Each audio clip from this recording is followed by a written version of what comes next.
Incontro nazionale da oggi a Grado per i coordinatori provinciali di educazione fisica sportiva, ANCEFS, coinvolti nel progetto Golf Scuola, promosso dalla delegazione regionale della Federazione Nazionale di Golf.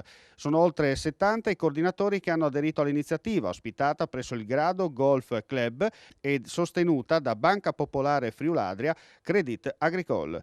Giuseppe Pugina, referente della delegazione del Friuli Venezia Giulia per il progetto scuola della Federazione Italiana Golf. Bisogna portare questo magnifico sport nelle scuole. I ragazzi devono avvicinarsi a questo sport che è anche un gioco.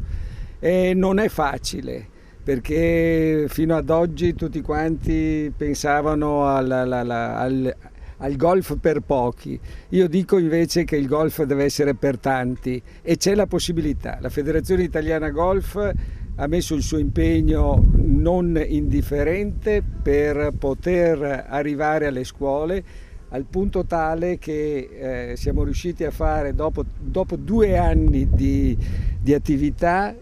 Oggi abbiamo la rappresentanza italiana di tutti i coordinatori di educazione fisica e credetemi non è poca cosa. Questo è il presidente dell'ANCEFS, vero? Esatto.